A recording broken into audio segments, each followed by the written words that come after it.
qu'il soit vraiment un bébé, à moins qu'il croyait que d'avoir été victime du séisme et du choléra rendrait ses compatriotes amnésiques. Il a été mis aux arrêts et je dis que c'est tout à fait normal. Maintenant, si j'ai dit hier qu'il fallait veiller sur le visiteur indésiré, excusez du peu, comme du lait sur le feu, je veux dire aujourd'hui qu'il faut avoir le président René Préval à l'œil. Pourquoi j'en parle? Eh bien, il faut éviter le piège de la fuite en avant. Son régime a montré ses limites et le fait que son candidat, Jude Célestin, est au cœur de la polémique relative aux fraudes électorales de la présidentielle à polémique, lui laisse très peu de marge de confiance. Il faut éviter que cet événement ne soit un bouc émissaire pour brouiller les cartes.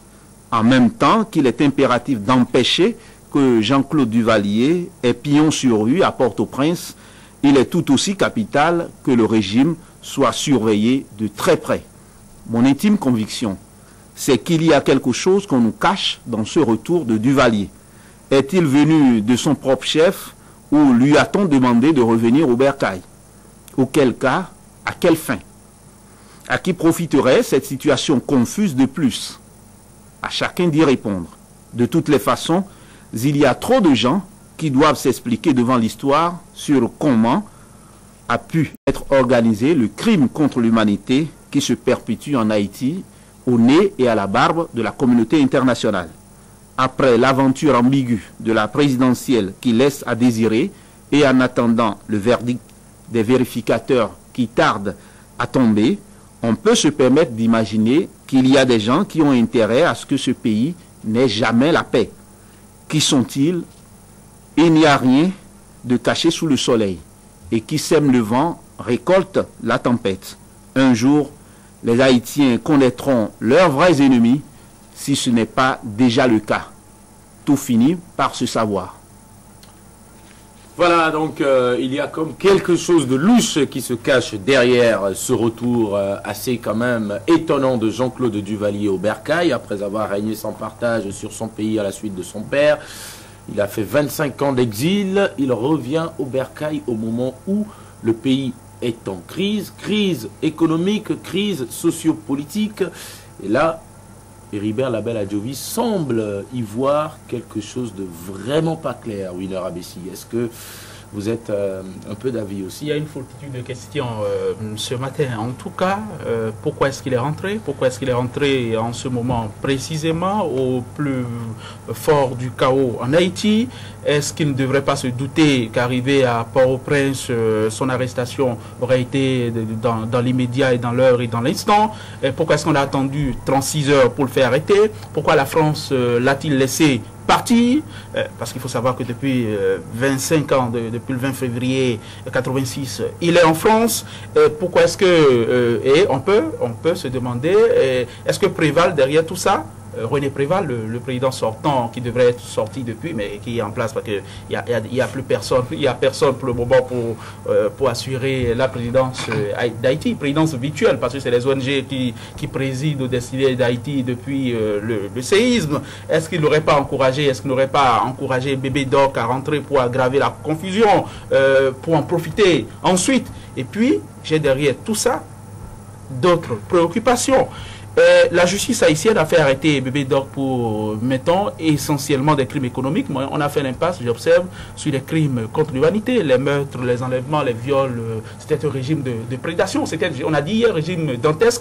Faites l'addition de Bokassa, de Mobutu et de Idi Amin Dada. C'était un peu ça, pour donner une idée de ce que c'était le régime de Bébé Doc et donc de Jean-Claude Duvalier à la suite de son père François en Haïti à partir du 21 avril 71. Donc quand vous observez tout ça et vous vous dites la justice l'a fait arrêter, d'ailleurs il a été remis en liberté plus tard dans la soirée, et quand vous observez l'état dans lequel est l'état haïtien et la justice haïtienne, parce que la justice haïtienne, ce qu'on en dit, c'est que c'est un peu comme la justice que Molière décrivait au XVIIe siècle, quoi. C'est une justice absolument dépendante de René Préval. Et donc, quand on observe tout ça, on est obligé de dire, les Haïtiens, ils ont des calculs derrière. René Préval a des idées derrière la tête, c'est sûr. Les Américains l'ont poussé à arrêter bébé Doc, il ne sait plus trop quoi en faire. Le Premier ministre, on l'a vu. Bébé Doc qui n'est plus un véritable bébé. Hein. 59 ans maintenant. Le Premier ministre était embarrassé hier sur une question comme celle-là. Et moi, je voudrais en tirer une satisfaction. On observe que les Haïtiens qui avaient tendance à déchirer les pages de leur histoire, amnistier de fait les anciens présidents, ce peuple lessivé, chloroformé, on a quand même, on est soulagé d'apprendre que Haïti, au-delà de tout, au-delà de tous les calculs, Haïti est capable de demander des comptes à bébé Doc, j'ai dit, mélange de Bokassa, de Mobutu, Didi Amin Dada, et j'en oublie volontiers. Pourquoi pas Saddam Hussein au passage? J'en oublie. André, au-delà effectivement de cette arrestation, on a des questions à se poser, mais voilà qu'il n'y a pas encore un véritable processus clair qui puisse permettre de faire payer Jean-Claude Duvalier. Il n'y a pas encore un réel processus. Il n'a pas été attaqué par la communauté internationale. Il a été arrêté, remis en liberté. Est-ce qu'il n'y a pas du cinéma derrière tout cela? Quand on a dit que Haïti est aussi, au-delà de tous ces problèmes, est capable de demander aussi des comptes, je ne pense pas. Est-ce que c'est comme ça qu'il faut demander des comptes à un monsieur que vous qualifiez d'un mélange de Bokassa, de Idi Amin Dada et de Mobutu? Je ne pense pas. Donc, pour qu'on puisse... Une addition. Oui, c'est ça. Oui, d'accord, une addition. Pour qu'on puisse demander des comptes à un dictateur, à quelqu'un qui a fait du mal pendant des décennies, il faut d'abord que l'État existe. L'État haïtien n'existe pas. Vous l'avez dit, c'est un État virtuel. L'État dirigé entre autres par Bill Clinton, par les ONG et autres. D'accord? Donc, l'État n'existe pas. Dans un État inexistant, il ne peut pas avoir une justice. Donc, la justice haïtienne est à l'image de l'État haïtien. C'est quelque chose qui est vraiment c'est abstrait. Donc, on l'a interpellé quelques heures, puis il est relâché. Pour quelqu'un, pour un dictateur de son rang, non, Haïti n'est pas encore prêt à demander des comptes.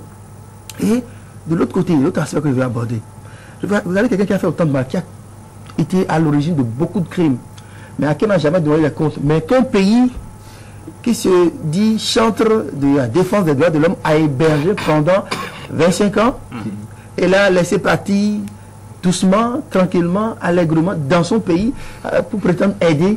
Vous voyez, là aussi, vous voyez le rôle que joue parfois la communauté internationale. Et en cela, on n'a pas compris la réaction de l'ambassadeur de France en Haïti, qui s'est offusqué, alors qu'en amont, on aurait pu l'empêcher même de se déplacer, de revenir Et vous allez voir que les pseudo-partisans de Duvalier qui se sont mobilisés, il y en avait qui disaient Duvalier au pouvoir. ça veut tout dire, quoi. Donc, il y a quelque chose qui se trace. Il n'est pas venu aider, il sait pourquoi il est venu. Il est venu parce qu'il dit qu'il y a une chance, n'est-ce pas, de se remettre en selle. Donc c'est ça. C'est bien dommage pour ce pays. Je crois, Sulpice Oscar Baguili, qu'il a profité d'une opportunité vraiment en diamant qui lui a été offerte pour se refaire quand même une image meilleure que celle qu'on lui connaissait. Vous savez, il a quitté Haïti lors d'un soulèvement populaire par un avion 1986. Un avion américain, US Air Force. Il est revenu avec Air France en Haïti. C'est symbolique. Ensuite, on parle d'Haïti, dont le président est sans domicile fixe. Parce que le palais est détruit, il est sans domicile fixe. Il a séjourné entre-temps dans un commissariat. Oui, on parle d'Haïti. On le rappelle souvent aussi, c'est le choléra. C'est le tremblement de terre. Mais quand on parle de bébé Doc, c'est aussi le fils de Papa Doc, c'est la famille, je l'ai rappelé. Et qui, il y avait Maman Doc aussi. Il y avait Maman Doc, c'est la famille qui a détourné 80% des aides étrangères pour Haïti. Donc c'est aussi 100 millions de dollars volés et emportés impunément. Et la justice, il n'y a jamais eu de mandat d'arrêt international. On voit un peu les paradoxes de cette affaire. Ensuite, mais je trouve dans tout ça quand même un point positif. L'arrestation, puis le relâchement, c'est quand même symbolique. Ça montre que ce pays n'a pas oublié. Voilà. Et que la colère gronde toujours que ce pays n'a pas, au-delà de l'impuissance, observez, ça montre que ce pays n'a pas oublié les crimes commis par Bébé Doc. Et Hébert Labelle Adjobi, ça veut dire effectivement que le choléra et le séisme n'ont pas rendu amnésiques les Haïtiens. Ah, mais ça ne se passe pas aussi facilement que cela, et tôt ou tard, ce qui s'est passé hier avec Jean-Claude Duvalier montre bien qu'on rend compte devant l'histoire. Maintenant, Il est vrai que Haïti n'est pas complètement encore prête à faire face à ses responsabilités. On peut comprendre, puisque ce n'est pas les Haïtiens qui gèrent le pays réellement, c'est la communauté internationale, c'est d'abord les États-Unis qui interviennent à chaque fois. D'autres parleraient d'occupation. Bon, de toutes les façons, il va falloir qu'on règle les problèmes qui sont là aujourd'hui. Et j'ai l'impression que l'arrivée de Jean-Claude Duvalier complique les données et on fuit l'essentiel. Il va falloir que pour ne pas continuer avec cette fuite en avant, que la communauté internationale qui a incité les Haïtiens à aller aux urnes puisse tout faire pour qu'on ait les résultats des urnes et qu'il y ait une administration crédible qui prenne les choses en main. Ce n'est pas le cas actuellement et il ne faudrait pas que le président sortant, René Préval, profite de cette situation pour contrôler pour embrouiller complètement, brouiller les pistes. Mais là, Winner Abessi, est-ce qu'au lieu de veiller sur Duvalier, comme le disait hier Hébert, il ne faut plutôt pas s'occuper sérieusement de son cas et véritablement déterminer ce qu'il y a à faire pour Jean-Claude Duvalier? Faut-il l'arrêter? Faut-il le renvoyer? Je ne sais pas si vous avez vu Jean-Claude Duvalier.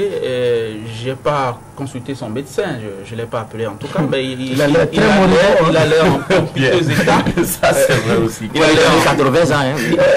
Pourtant, on veut qu'il soit au pouvoir.